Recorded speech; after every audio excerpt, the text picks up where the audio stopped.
Giant rancher noticed his heavy settler cook hiding Bruises. What he did next shocked the whole town. Morning rang bright. The kind of light that shows every nailhead and lie. Lydia stirred the stew and ignored the sting under her sleeve. A fly worried the window seam. Beyond the glass, a stray dog nosed something under the porch. A leather billfold with cracked corners.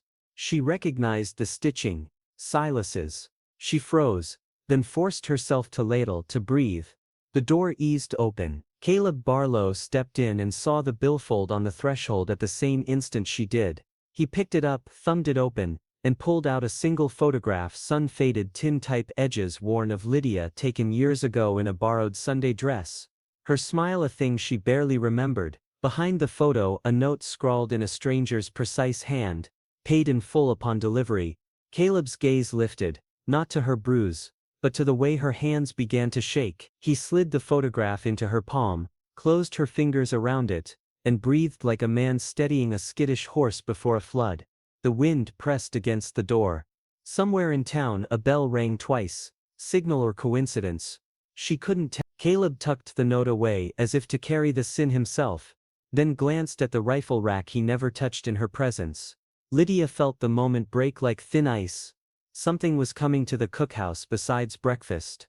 What he did next shocked the whole town. Lydia lit the stove before the rim of day cleared the far pasture, the iron belly breathing heat while a thread of smoke curled toward rafters stained by years of suppers and storms. She laid onions on a board, split them with a calm knife, and slid pale crescents into a skillet that hissed as if reminding her to keep moving. Venison waited in a tin pan rubbed with salt, pepper, and a pinch of dried sage gathered from the slope beyond the creek. Fat popped, scenting the room with wild meat and ash. Chipped bowls caught the first oblique light, their hairline cracks holding tiny seams of dust like old roads on a map. She checked the kettle, tested the bread sponge, and wiped the table, although no one had sat yet. Routine was sanctuary here. A woman could stack minutes like plates and find a little peace between them. She tugged her sleeve lower over skin that ached where color had pooled purple and green. Silence was the rule that let breath pass. Noise drew ruin. Outside, the prairie wind combed brittle grass and pushed the smell of sage through a crooked window frame. A distant wagon groaned. A blue jay scolded something no one else could see. She stirred the skillet, eased onions to sweetness, and tipped them into the stew pot where venison cubes surrendered to heat. Steam smudged her cheeks and slicked loose strands of chestnut hair against her neck.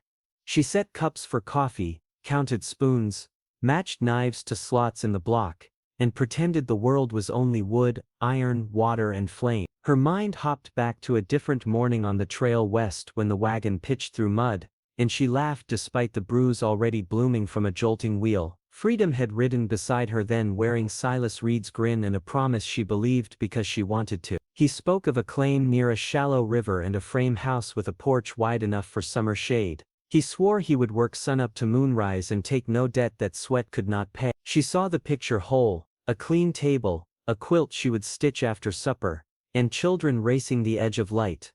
Prairie life turned out to be a different arithmetic.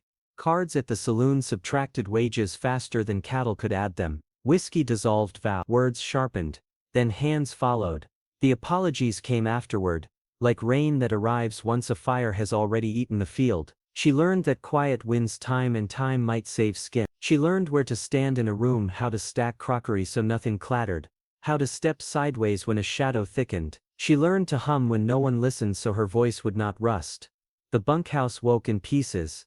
A yawn traveled along the porch. A saddle thunked against a rail. Lydia added carrots, watched orange coins dive under a lazy boil, tasted salt, added a breath more, and cracked pepper with the heel of her hand because the grinder stuck when it was humid. She reached up for a jar of beans on the high shelf.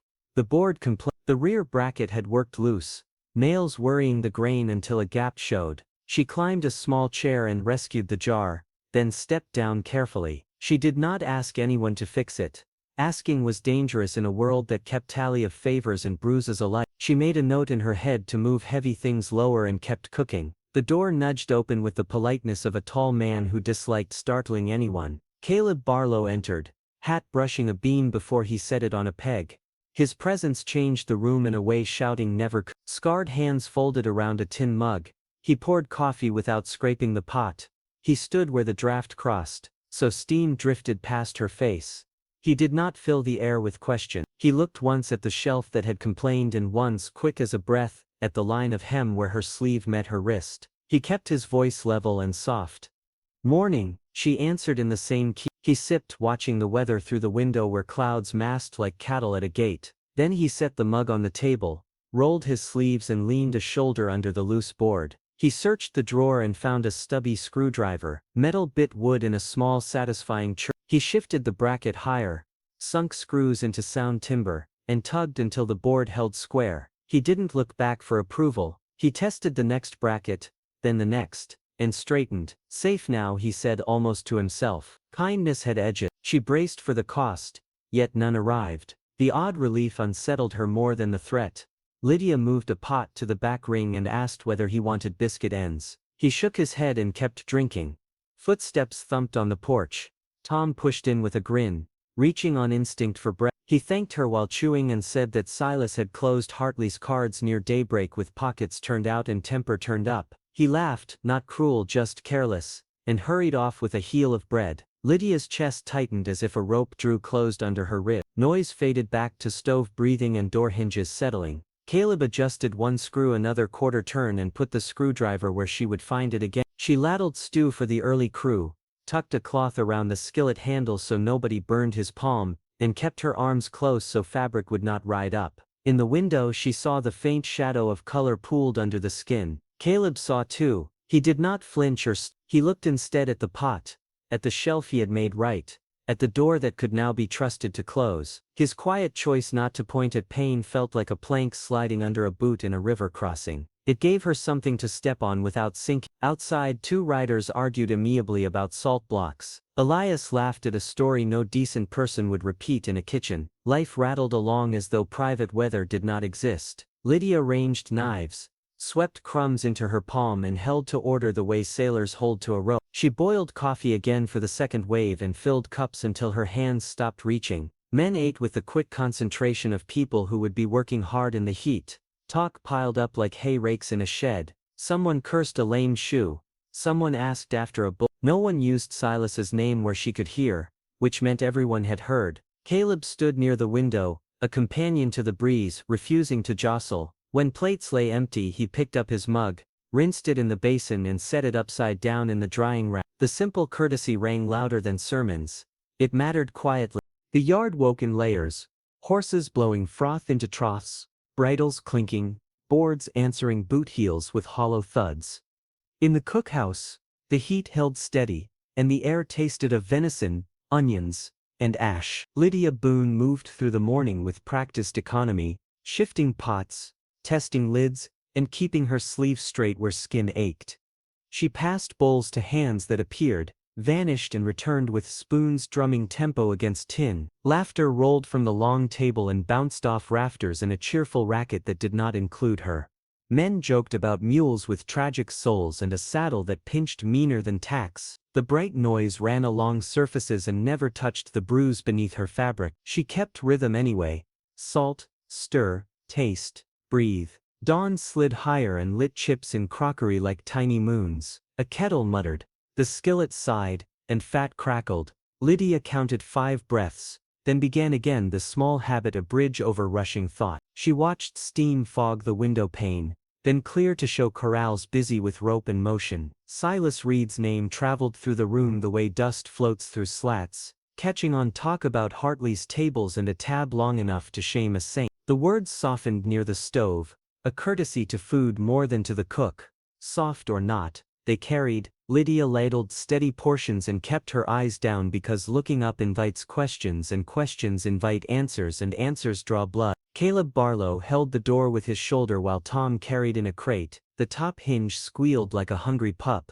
Caleb let the panel rest on his boot, pulled a nail from a pocket and tested the screws. He wiped the plate with a rag, rubbed a little soap along the pin, and set the hinge again. Metal spoke, softer now. He tried the latch twice until it caught clean. His steady hands drew easy arcs, the gestures of a man who liked parts to live where they belonged. As he turned from the jamb, his gaze crossed the thin strip of skin above her cuff. Heat climbed her neck. She adjusted the fabric with a quick tug and busied herself with the pot. He did not name what he had seen. He reached for his mug, poured coffee and stood in the draft where steam could travel. Silence filled the space between them, not empty at all. She ladled stew, slid a skillet into flame for late eaters, and refilled coffee. Outside, riders traded jokes about a stubborn gait and a mule with theater in its bones. Inside, clatter ebbed toward a companionable hum. Elias asked for another heel of bread and between bites, murmured a broken glass tale from the saloon. Silas had swung at a drifter and missed, then tried to collect a debt that belonged to nobody but his own weakness. Sheriff's voice had cut through heckling like a whip, and doors had opened to spit men into hot dark. Lydia's spoon struck the pot rim harder than she meant. Elias colored and retreated, hat crushed in one hand as if embarrassment were something he could fold smaller. Plates emptied, boots scraped. Chores drew crews back outside. The cookhouse exhaled. Lydia stacked bowls in bright ranks, rinsed the pot, and wiped the table twice, although once would do. She lifted flour, salt and warm water, and began kneading dough for noon bread. Heel, fold, turn. The board answered with a pleasant thump that traveled through her wrists and into her shoulders. Alone she allowed a quiet release. Tears ran without show and left damp crescent marks that the flour claimed as its own. She did not collapse. She granted grief the narrow lane it could travel without turning disaster loose inside her chest. Heel, fold, turn. Pain pulsed under the skin like weather under the horizon, present whether she looked at it or not. She added a pinch of sugar, coaxing the yeast to life, and felt the dough push back with a will that surprised her. She pressed harder, not to punish the mass, but to meet it. Wind pressed against the south windows, clouds stacked on the horizon like cattle at a gate, thickening the light. Distant thunder carried in the low register that climbs along bone. Lydia added chopped sage to the dough and pressed until the scent lifted, green and stubborn. She shaped rounds, set them to rise, and washed her hands in cool water until the sting eased. Each task took its place, an ordered line that kept fear from stepping forward. A sack thumped the porch. Caleb set it inside with a brief knock of knuckles so the wood would not startle. Beans, he said, nothing more. He stayed by the jam, hat still on his head as if to mark a boundary he would not cross without invitation. She nodded, eyes lowered, grateful for both the food and the unspoken law. He glanced at the repaired hinge, opened the door and listened with the satisfied look of a man who had taught something noisy to behave. The corner of her mouth moved before she knew it had. He left his hat on the peg,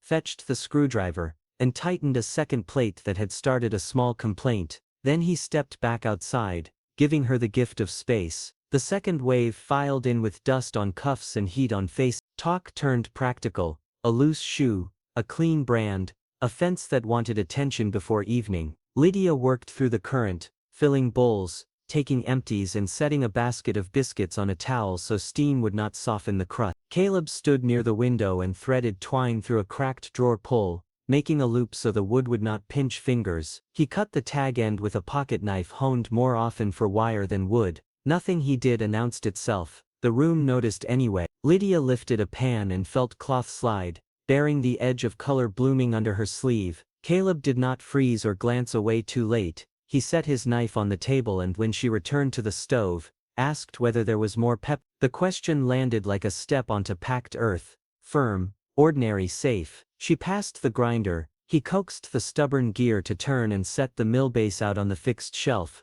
one small circle within another. Noon leaned near. Lydia shaped rolls and arranged them in neat rows that pleased the part of her that recognized pattern as promise. Through the pane she watched a hawk write slow circles, while riders hazed a laggard calf toward the herd. Sun fired the ridge and then veiled itself. The day wore on, steady as a hand over a skittish horse. A lean stranger stepped in, dropped a folded note and left before the heir could learn his name. Lydia opened it, read lines about Hartley requesting settlement by week's end, and pressed her lips together until they found a useful color. The words described numbers. They did not bother with consequences. She slid the paper under the flour bin and returned to the board. Heel, fold, turn. Tom barreled in late, hair in revolt, and begged for whatever had not been claimed. Between bites, he offered a breathless report designed to entertain. Cards, a shove, a missed hook, a lamp on the floor. Silas had been locked out until morning, he said, and would come back hotter for the waiting. Tom tried a grin and found none. He muttered thanks and left a coin on the counter. She did not touch it until he had gone. Fear rose with the steadiness of rising dough swelling without spectacle. Night would carry Silas home because night always did. Lydia placed the poker near, then moved it again to a place that would not invite a charge of provocation if anyone bothered to call harm a misunderstanding. She checked the back latch twice. She tested the window and slid a folded rag into a rattle gap. She arranged cups, not for company but because order could keep loneliness from developing teeth. Caleb returned with a splinter in his thumb and asked for a needle. She plucked it clean without trembling. He thanked her, then regarded the sky beyond her shoulder. The storm crawled nearer, dragging a brown veil of grit. He said the herd would be pulled tight and the hands told to stay close to buildings. He did not speak Silas's name. He moved the sack of beans from the high shelf to a lower plank he had tested earlier, and left the screwdriver where she could find it again. Wind began to paw at the roof. Raindrops ticked in heavy intervals like coins tossed by a bored dealer. The smell of wet dust lifted and softened everything it touched. Lydia closed the west shutters and left the south ones open for light. In that narrow view she saw a rider crest the rise beyond the cottonwoods, posture forward, seat sloppy, horse fighting the... She did not need a name to read the rest. Caleb's steps sounded on the porch and then halted, as if he had counted hoofbeats along the road and reached the same answer she had. He opened the door without a word and set a coal scuttle by the stove so she would not have to fetch fuel through mud. He tapped the latch he had fixed, met her eyes and inclined his head the smallest degree. Agreement passed between them like a folded note. The house would hold as far as wood and iron allowed. The rest would be dealt with when it arrived. The yard dimmed. The hinge did not complain. The latch did not fail. Lydia slid the tray of proofed rolls near the warm side of the stove and dried her palms on her apron. Outside, hoofbeats quickened into a frantic rhythm, the kind that arrives with debt, whiskey and a man who refuses to accept the shape of his own shadow. Have you ever felt trapped by silence? Lydia's story is just beginning. Read on to see her strength unfold. The door banged open so hard the pegboard rattled, and the cookhouse inhaled a stink of whiskey, sweat, and road dust that turned the warm air sour. Silas Reed lurched inside with his hat crushed in one fist and his jaw slung in a grin that was not friendly. His eyes burned with humiliation, the raw afterglow of another losing night, and he needed someone to bleed for it. "You've been spreading tales," he said, voice sharp as a whetted blade. Lydia Boone did not flinch. She lifted the lid from the stew, let steam rise to fog the window, and answered steady as she could, that she had said nothing to anyone. Silas tilted, listening the way a drunk listens only for his own echo, then stepped closer, boots leaving crescent prints in spilled flour. "They knew about the cards," he hissed. "They knew I got cheated. You've been telling them." She shook her head. The ladle trembled in her hand, not for fear of him exactly, but for the knowledge that reason could not land in that storm. "No," she said. "I work. That's all." He smiled, a thin, mean stretch, and the grin vanished as fast as a rattler's tongue. His palm cracked across her cheek with a noise that made the pans answer in a shiver. Heat flared. A metallic tang spread across her tongue. Her eyes watered and cleared. She did not raise a hand in return because hands could make the next moment worse. She stepped back, tasted blood, and set the ladle on the trivet, so it would not fall. Silas followed, breath harsh, the stink of cheap whiskey and last night's tobacco running ahead of him. He grabbed her forearm just above the cuff and squeezed where mottled color lay hidden under fabric. Pain ran up to her shoulder in bright threads. "You think anyone cares what happens in this kitchen?" he asked, mouth near her ear. "You think that quiet giant out there cares? He drinks his coffee and watches cows. That's all." She pulled free without jerking, the way you take your hand from a dog that might bite. "Let go," she said, even like a teacher correcting a child's noise. He squeezed once more as if to stamp his mark into muscle, then released and knocked the ladle to the floor with an easy flick. Stew splashed across the planks and burned her ankle through the stocking. She caught breath with a soft sound she hated hearing in herself, then bent to wipe the mess because standing still felt like inviting another blow. Silas prowled, pushing at the table with his hip, thumping the door, rattling the biscuit tin for the pleasure of noise. "Gossip," he said again, tasting the word. "Can't make a meal without talk." She set a damp cloth under the pot to stop the wobble, turned the range flame low and kept her face without expression. He leaned close enough for his hat brim to brush her hair. "Say it," he urged. Say you're sorry. Her cheek throbbed, skin already tightening. I'm sorry your cards went bad, she answered, which was honest and therefore to him an insult. The second strike came faster, open and hot, flashing white across her vision. She held the table's edge and let the wave pass. The world returned with the kettle's fretful chatter and the door hinge's tiny complaint under the wind. She did not cry, tears fed him. Somewhere beyond the window, a horse snorted, and Lydia remembered a pair of hands tightening a hinge the day before, remembered a mug rinsed and placed neatly upside down, remembered a sack of beans left by the threshold with a nod and no claim. Caleb Barlow's quiet kindness flared in her mind not like rescue, but like a light under a door showing a way out of a dark shed. That spark drew fear and anger in equal measure, because a light can betray as easily as it saves. Silas swung an arm across the shelf, sending 2 cups to the floor where they broke like thin ice.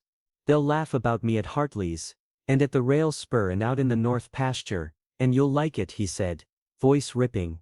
You'll stand here and smirk behind your sleeve. She drew breath. I don't smirk, she replied, tired beyond invention. I cook, he laughed, then twisted it into a spit of words. Cook for who? For him. He jerked his chin toward the corrals. You warm that big man's belly and think it'll buy you a soft bed. He won't trouble himself. No one does. She stared at the floorboards until they steadied. Please leave, she said. Men need breakfast. The request was civil, the kind of line a town clerk might use, and it enraged him. He seized her again, this time higher on the arm, thumb digging where a bruise had only begun to fade. Look at me, he snarled. She did, because refusing would invite something worse. The pupils in his eyes were blown wide, ringed by a pale color she had never noticed when he was sober. If you shame me, he whispered, if you make them think I can't manage my own house, I'll show them how a woman is taught to keep quiet. No one needs teaching, she said, the words more air than sound. He shoved her backward so her hips struck the table. A bowl hopped, fell and shattered. She caught the heavy stew pot before it slid. He watched her save the meal and sneered, offended that she valued work more than his scene. You ain't worth the boots you stand in, he said, voice lowering into a cruel You think that rancher will stand up? He's scared to touch another man's trouble. Lydia straightened, felt the sting along her cheek, the ache under her sleeve, the warm line on her ankle where stew had burned. She smoothed her apron and set the ladle in a clean bowl. Go sleep, she said, careful as a person edging past a flooded arroyo. No one is laughing here. For a heartbeat, his rage lost shape. He glanced at the door as if the world waited beyond it with a verdict he feared. Then pride caught up, and he kicked a chair so hard it hit the wall and returned. He spun, slammed the door with a crack that sent dust from rafters, and stalked into the yard, still talking at the empty air. The room shook with silence after the noise left it. Lydia stood a long moment listening to the settling boards and the kettle's steady breath. She set water to boil again, and wiped the streaks from the floor.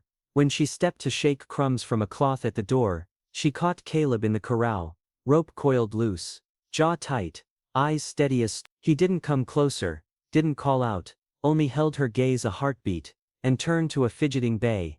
The distance felt like a shield she could not trust. Lydia returned to the stove, breath slow, hands composed, keeping the room from breaking. Morning rose heavy and bright. A lid of heat lowered over Dust Creek until even the fence wires seemed to hum. Lydia coaxed the coals awake and moved carefully so the swelling beneath her hair would not throb. She pinned the braid high, let steam ease the ache, and set cups in rows while coffee boiled dark. Venison simmered with onions. Iron breathed.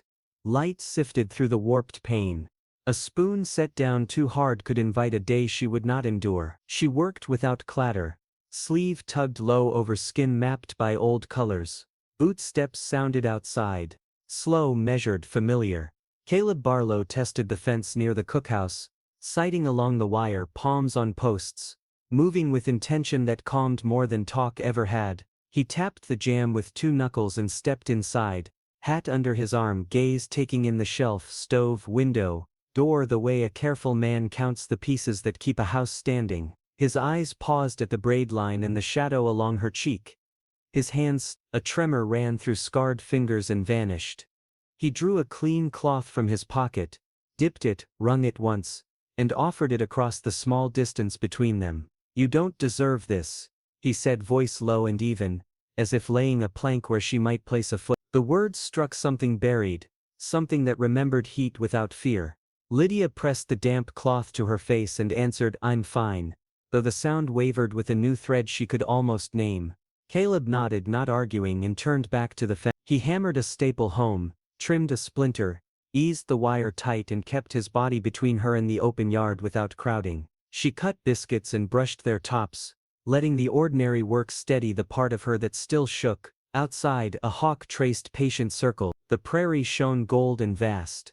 Inside, the kettle muttered, the window breathed, and the cloth cooled her skin. Last night's slap flashed, then the shove, then the laugh. She refused to let the memory decide the hour. He filled a mug, tasted coffee, and set it down. Instead, he planned a narrow wedge from a cedar scrap, slid it beneath a wobbly leg, and tested the table until it held square. "Thank you," she said, surprised by how easily the words rose. He looked toward the yard, giving her room to keep dignity with gratitude. "North line after breakfast," he murmured, "and a stop at the office for a boundary paper." She heard the other offer under it and stood straighter.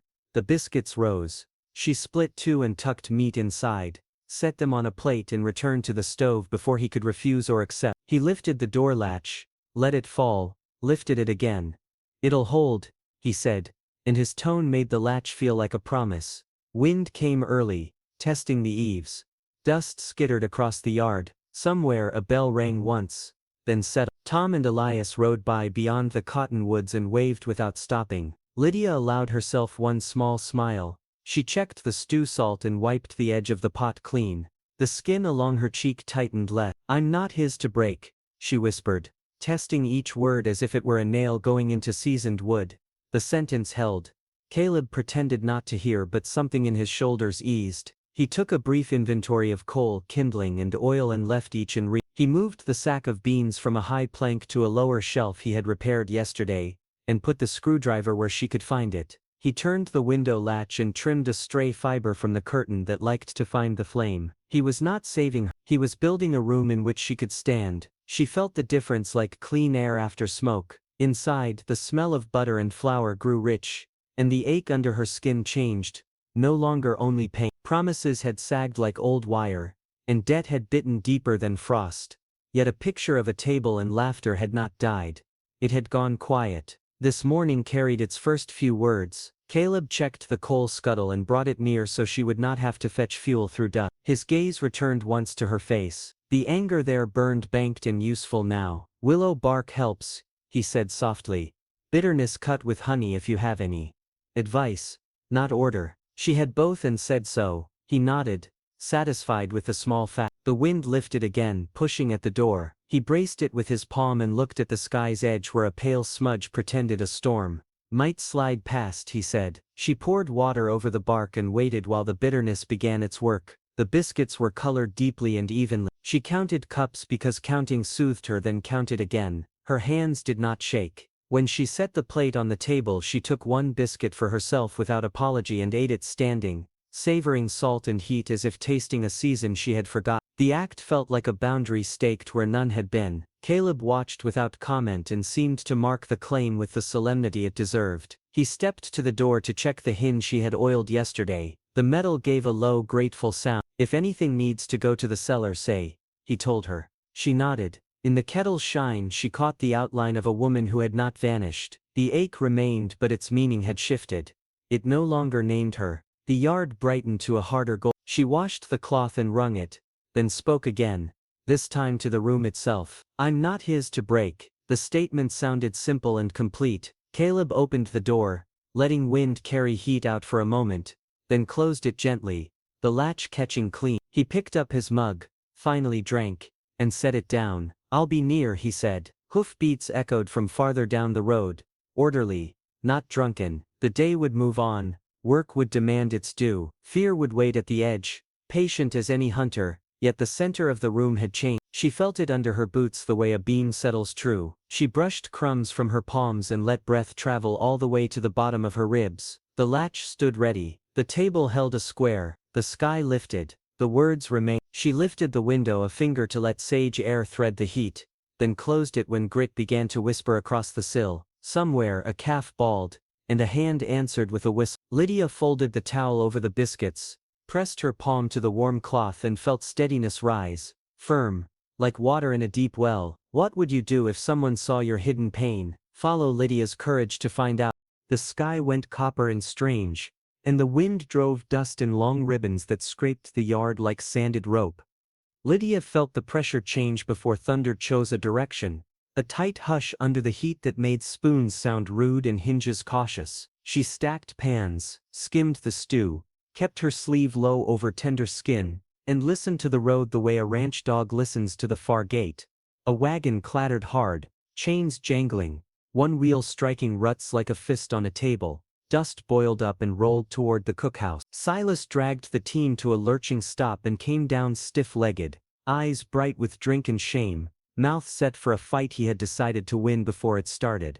The door flew wide and hammered the wall, blowing whiskey and road heat into the room. His gaze flicked across shelves, pot, table, Lydia's face, and landed on her sleeve with a greedy certainty that had nothing to do with love. "Thought you'd tuck yourself safe while they count my losses," he said, voice knife-thin. "Thought that big ox would teach you how to look down a nose." Lydia anchored her hands on the table so they would not shake. "You're early," she said, flat enough to give anger little to grip. He swayed closer, hat pushed back, jaw raw from a scrape not earned by her. "Crooked deck," he growled. "Laughing hyenas. You told them." "I told no one," she answered. "I worked." The answer was true. Truth never mattered when rage wanted tinder. His palm shoved her shoulder. She stumbled against the stove. A hot pan kissed skin above her cuff and hissed. Pain flared, bright and clean, a struck copper flash. She caught the pot before it tipped, pulled breath through her teeth and steadied. His hand clamped her arm, fingers hunting old bruises like a man checking brand marks. "Think anyone cares?" he spat. "Think the rancher will help?" Her heart hammered, yet something newer held its ground. "Get out," she said, almost a whisper, steadier than she felt. He blinked as if a stone had rolled under his boot. Beyond the cottonwoods thunder walked the ridge, not loud but close enough to stand with her. He rallied pride, swept his arm across the table, and sent a bowl to the floor. "You'll wish you begged," he promised, then kicked a bucket, lurched outside and hauled the team toward town, dust boiling behind like smoke from a brush pile. The silence he left had edges. Lydia braced her hands on the table until the tremor passed. Blood beaded where iron had been. She cooled a strip of muslin, wrapped the burn with careful turns and breathed through spikes that tried to claim her lungs. She gathered shards, mopped the floor, righted the chair, set a kettle and kept moving because bodies still need feeding, whether storms or men behave. A shadow crossed the threshold without a bang. Caleb stepped in with dirt on his sleeves, wire nicks on his knuckles and the quiet of someone who chooses stillness. His gaze traveled from her face to the wrapped arm to the pan of bright pieces, touching each sign like a ledger no one else would read. He washed his hands at the basin, shook them dry and said, "Let me see." Not a command, not pity. She unwound the cloth.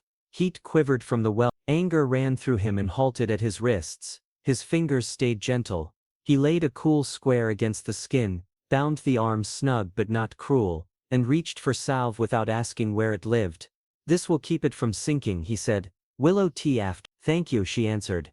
He nodded once, as if thanks were a fact, not a favor. "Stay here tonight," he said, voice like a post driven to rock. "Bar the door. I'll keep watch in the yard. If he returns, he meets me first." She tried the word stay inside her chest and found it shaped like a floor, not a chain. "All right." Thunder rolled nearer, a low sound that found rafters and made them hum. Light deepened from copper to brass. A gate banged. Hoofbeats scattered the ranch changed its breathing, as though buildings could feel pressure fall. Caleb set the bar across the door, checked the back latch, wedged a cedar shim under a rattling sill and set the coal scuttle where she could reach it without stepping outside. Each action drew a line men would cross only on purpose. He understood lines. "I told him to leave," she said, surprised at how even it sounded. "I said it twice." "Good," he replied. "Words like that don't blow away." Relief rose. Nothing to do with rescue. Something inside slid from pleading to position. Rain began with fat drops that slapped dust into dark coins, then a clean pour that made the roof sound busy. She drew the shutters most of the way, left a finger of air, poured coffee and found her hands steadier than an hour ago. Caleb took a mug and stood angled toward the window, granting privacy while keeping the yard in view. Hands are in the barn, he said. Cattle pulled tight. Sheriff's in town. If Silas wants trouble he'll find short company. They'll talk, she said. They always let them, he answered. Talk costs wind. Work costs bone. You've paid bone. She almost smiled at the blunt mercy of that and set bread on the table. He did not sit, kept his hat on his knee and asked, "Back way?" "Sometimes," she said. "When he wants to start." He slid the bolt there too and tied a loose hinge with twine so it would not give itself away. He looked like a man fencing a pasture in rain, because the herd matters whether the weather agrees or not. Lydia sipped and felt her pulse settle. In the glass of a framed harvest photo she saw a faint outline of herself. She recognized at last. Upright, not unhurt, not erased. Lightning split behind the cottonwoods. Thunder answered. Close now. Hooves shifted under shelter. The whole place held still. She retied the bandage as sensation returned. The pain did not leave. It clarified into something she could stand inside. Caleb set a chair near but not close. A place he could rise from fast.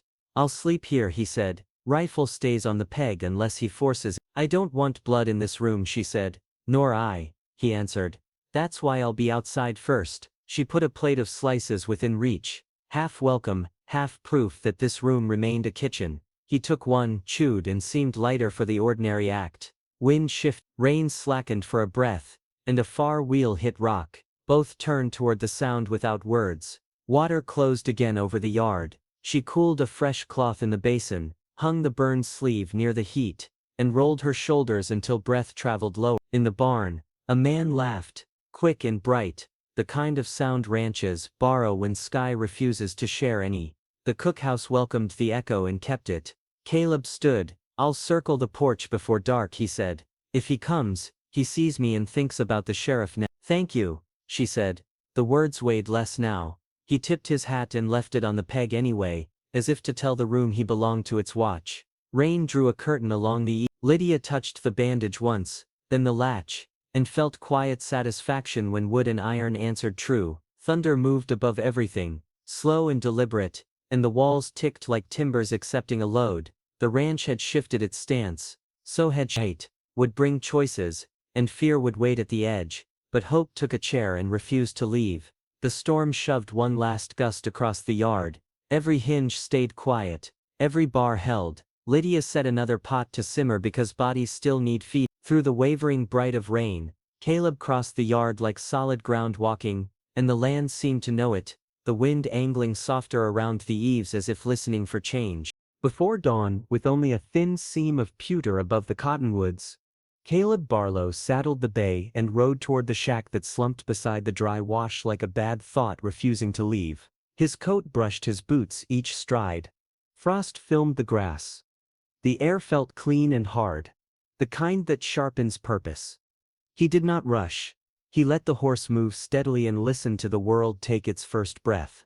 A coyote called once, then quieted. By the time he drew rein, light had not yet reached the corrugations of the shack's roof, and the yard smelled of cold ash and spilled liquor. Caleb dismounted, tied the bay short and stood where a man waking to trouble would have to meet him. He waited without pacing. The stillness held like a wire pulled tight. The latch scraped. Silas Reed stumbled out, hair matted, shirt unbuttoned, a green bottle dangling from 2 fingers. He sneered before he saw who waited, then sneered harder. The bottle slipped, shattered in the dirt, whiskey bleeding into dust. "Early for sermons," he said, voice cracked. "What do you want?" "An end." Caleb answered. "You will keep away from the cookhouse. You will keep your hands to yourself. You will meet the sheriff and sign that you understand." Silas laughed without joy. "You think you can drag me there? The town knows me. They'll laugh at you." He came close enough for sour breath to thin the air. "What's my wife to you? You think a mug of coffee and a stare make you her keeper?" "Lydia is not yours to break," Caleb said. "No heat.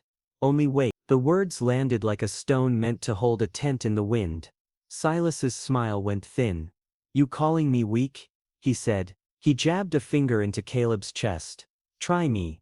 He swung, sloppy but fast, a looping punch that counted on surprise more than aim. Caleb slid an inch, caught the wrist and turned the arm until joint and pride spoke together. He did not wrench, he redirected force and set the man on his knees the way you would lower a post you intend to reuse. Dust rose. The bass snorted. Caleb pressed the shoulder with calm strength and spoke so only the man could hear. "You will stop." Silas cursed and twisted. He grabbed a fistful of coat. Caleb stepped inside the reach, set his weight and flattened him without cruelty. "Enough," Caleb said. "We're done with the show." A door across the wash opened. An old man in suspenders watched with arms folded. A boy with a milk pail stood at the fence, pretending not to stare. Trouble draws eyes. Caleb did not invite them. He lifted Silas by the back of the shirt and set a pace toward town that accepted no argument. "The sheriff will write it clean," he said. "You will sign and stay away." Silas stumbled and spat. "She told me you're stupid," he muttered. "Said you hover and don't have the guts to take her." Caleb's face did not change. "You lie for sport," he said.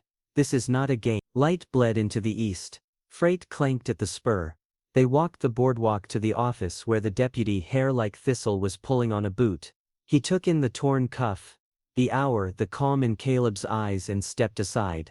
The cell door opened. Iron received sound and gave none back.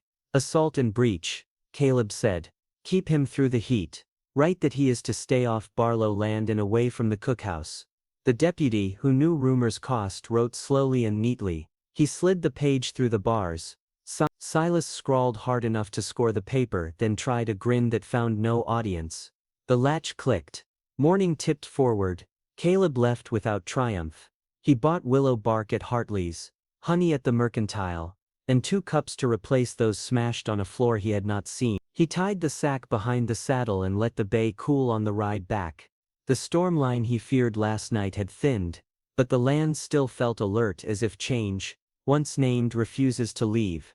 At the ranch fence he paused. Wind moved the cottonwoods. A rooster bray. Somewhere a hand cursed a nail. He rode to the cookhouse and swung down. Lydia stood on the porch, one hand on the post, the other near the bandage he had wrapped. Color had returned to her face in a way that belonged to her. Dust Creek murmured already. News walks faster than She knew the shape without details. She looked at his knuckles, at his eyes, at the steadiness that did not seek credit, and found space in her ribs where breath could travel. Caleb set the sack by the step. "For tea," he said, "and new cups." She touched the twine. "You didn't have to." "Knew that," he answered. "Figured I should."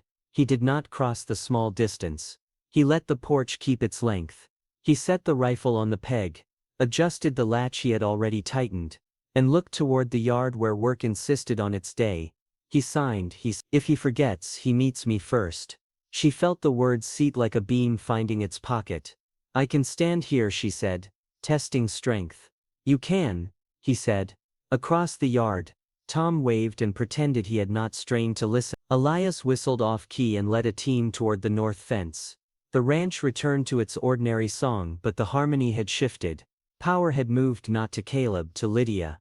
He had only opened the door and stood where danger might enter. She lifted the sack and found the cups, white with a blue ring near the lip. She set them on the table and felt their cool promise under her palm. She brewed the bark with honey and let the steam steady her hands. Caleb turned to go, then paused. "I'll be in earshot," he said. She nodded. "I know." He stepped into the morning, boots whispering on old boards, shoulders set to work. Inside, the kettle chattered. Lydia watched him cross the yard until the doorframe cut him from view, then looked down at the cups again. She had thought courage would arrive like thunder. It felt instead like breath finally reaching the bottom of her ribs. She poured, tasted bitter and sweet together, and stood upright in her own room while the day unfolded beyond the window. Outside, the wind carried sage and distant rail bells, small sounds threading calm through the waking yard. Outside, a wagon rattled past, the driver glancing once at the porch and then away. The bunkhouse would hum with versions, some wrong, yet the weight of them pressed less than yesterday. She rinsed the cups and set them to dry, then touched the latch he had checked, feeling the clean click travel into the frame. The house answered. She did not whisper thanks. She simply breathed, squared her shoulders and lifted the kettle for work that could not wait. Have you ever seen someone stand up to cruelty? Lydia's fight is just beginning. Rid on to witness her rise. Dust Creek buzzed by noon, under a white sky that refused shade, and rumor rode every boardwalk step. Men at the pump told the story 3 ways before the bucket filled once. Caleb Barlow walked Silas to the sheriff without raising his voice. Caleb dragged him by the collar. Caleb only looked and the cell shut itself. At the Mercantile, women weighed flour and glances. Lydia Boone stood on the cookhouse porch and felt stares shift. Not cold now, not blind. Curious, almost respectful, as if a door had opened a finger's width. She held the porch post with one hand, and a new cup with the other, its blue ring bright in the sun. Elias passed with a coil of rope and tipped his hat. Tom asked if the hinge still behaved. The boy from the far wash left honey and ran before thanks could catch him.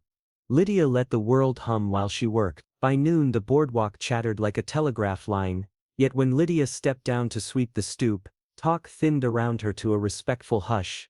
The kind people use at graves and weddings when they are not sure which they attend. She felt heat on her cheek where color lingered and refused to bow her head. A freighter raised 2 fingers from his reins. The schoolmarm asked if the biscuits might be ready earlier tomorrow and did not glance at the bruise. The mercy of practical questions steadied her as well as any prayer. She set bread to rise, blew ash from the grate, scrubbed stew from the floorboards, and set a jar of sage on the sill. Each plain task landed like a stake in new ground. Sweep, set, simmer, breathe. By mid-afternoon, the talk returned to cattle, yet the air kept a new pitch and Lydia heard it the way a mare hears a gate come right. She poured coffee for a hand mending tack and for the dairy woman trading butter for beans. The woman's gaze dipped to the bandage and lifted without pity. "Good cloth," she said. "You'll mend." "I will," Lydia answered, and the sentence stood. Clouds stacked softly on the far ridge. Work and rumor both began to tire. A gentle ache of possibility grew under Lydia's sternum. A muscle learning its first stretch. She kept her hair up, sleeves long because the sun can sting as badly as memory, but she moved with an ease that no longer asked permission from pain. Near dusk, hoofbeats approached steady and unhurried. The sound of a rider finished with what needed doing and bringing none of it to display. Caleb returned with the weather settling. He took the coffee and before he drank, said plain as daylight, "You decide what happens next." The words did not promise rescue, they granted jurisdiction. She knew the difference and kept it. He tied the bay dust on his sleeves, shoulders square. She met him at the threshold with the cup he had bought that morning. "You didn't have to," she said, voice trembling but strong. He met her eyes. "Reckon I did." The words ran through her like cool water finding old roots. Gratitude rose, and with it a riskier feeling worth, stubborn as sage after fire. She looked away before it could lift her too fast. He stepped closer, respectful, leaving space like an open gate. "You've got choices now," he said. "Yours to." The sentence loosened something near her throat as if an unseen hand had unclasped. No man had ever said her life belonged to her. The room heard it. The latch clicked clean. The stove sighed. Her pulse steadied like a teen feeling firm hand. She nodded and set the cup where he could reach without passing her. From the bunkhouse came a chorus about a calf that had learned the wrong fence. Laughter rose and thinned to a whistle. The ranch would eat, mend, ride, sleep and wake. The town would talk, neither would own her name. She finished the plates, banked coals and spread the checkered cloth she had kept folded because joy once felt extravagant. Not a celebration, not yet. Only neatness honoring the room that had kept her alive. She set thyme, pennyroyal and a stubborn rosemary on the sill and pressed soil level with her thumb. Caleb watched her hands and looked away when she looked up, respect keeping dignity unbothered. When he tried to leave a coin, she pushed it back with 2 fingers. "Not for this," she said. He accepted the correction as if it had always been true. Twilight gathered like a shawl. Crickets tuned. A lantern bloomed in the barn. Fear tried to reclaim its chair. She set it nearer the door and told it to keep quiet. She would listen for hooves and hinges. Yes, but not to the story pain had told about what she could be. Caleb stood. "I'll ride the east fence," he said, as if the land had asked a last look. "I'll be here," she answered, and realized it was a promise to herself. He touched the bar he had hung and stepped onto the porch. Lydia closed the door and felt its weight seat right. She made tea with his willow bark and the boy's honey. She sat not at the edge, but where she could stretch her leg. Memory passed like weather through a screen. Slap, shove, burned skin, ritual apology. Outside a fox barked. A hand murmured to a horse. A hinge refused to complain. Later she stepped out to cool the room and found Tom at the rail with a sack of nails he pretended to count. "Town's got a lot to say," he mumbled. "Most of it is wrong. Let it wear itself out," she said. He looked relieved and fled. The moon lifted low and yellow. The plains answered with their old song. She wrote 3 words on a slip: flour, lamp oil, thread, and a 4th that startled her hand: ribbon. Not for hiding, for choosing. Bootsteps returned at last and did not stagger. Caleb paused on the porch, hat in his hands. "Quiet," he said. "Road's empty. The paper will hold for now. For now it's enough to start," she said. He smiled, private and small. "Tap the window with the spoon if you need anything," he said. "I'll be in the bunkhouse." "I will," she answered, and believed her. "Lydia," he said.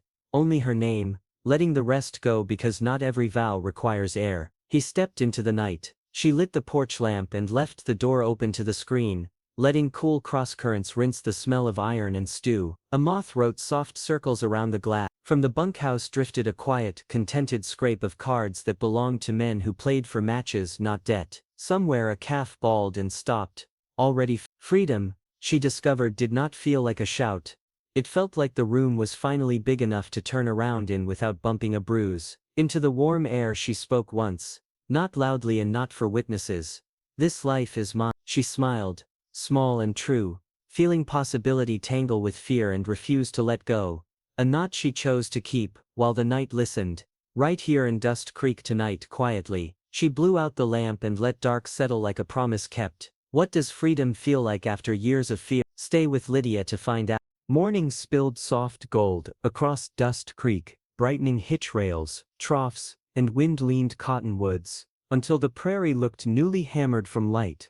Air carried sage and damp soil with a faint silk of wood smoke, a scent like forgiveness after long sorrow. Lydia Boone stood at the cookhouse door with her palm on the jamb and filled her ribs with air, not habit. Silas Reed was gone. Shame, debt, and a long road had taken him farther than talk could follow, and the town's whisper moved behind him like a spent dust devil. Judgment still circled, but not close enough to bruise.